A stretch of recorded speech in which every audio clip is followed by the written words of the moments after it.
দীপাবলি একটি আলোর উৎসব যা মন্দের উপর ভালোর জয় এবং অন্ধকারের উপর আলোর প্রতীক হিসেবে পালিত হয়। এটি বিভিন্ন ধর্ম ও সংস্কৃতিতে বিভিন্ন কারণে গুরুত্বপূর্ণ।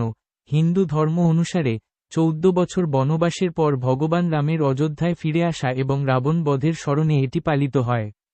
জৈন ধর্মে এটি মহাবীরা কার নির্বাণ লাভকে স্মরণ করে, এবং শিখ ধর্মের জন্যও এর বিশেষ তাৎপর্য রয়েছে। দীপাবলি পালনের প্রধান কারণ: 1. রামের প্রত্যাবর্তন। হিন্দুরা বিশ্বাস করে যে ভগবান রাম 14 বছর নির্বাসনের পর সীতা ও লক্ষ্মণকে নিয়ে যখন অযোধ্যায় ফিরে আসেন, তখন প্রজারা প্রদীপ জ্বালিয়ে তাকে স্বাগত জানায়। 2. জ্ঞান ও মোক্ষের প্রতীক। জৈন ধর্মে দীপাবলি পালিত হয় 24তম তীর্থঙ্কর মহাবীরের জ্ঞানলাভ এবং মোক্ষ লাভের স্মরণে। প্রদীপ জ্বালানো তার পবিত্র জ্ঞানের আলোকে উদযাপন করে। 3. অশুভ শক্তির বিরুদ্ধে লড়াই। প্রদীপ জ্বালিয়ে অন্ধকার দূর করা হয়, যা মনের অজ্ঞানতা ও কুসংস্কার দূর করার প্রতীক। এটি অশুভ শক্তিকে দুর্বল করারও একটি উপায়। 4. নববর্ষ।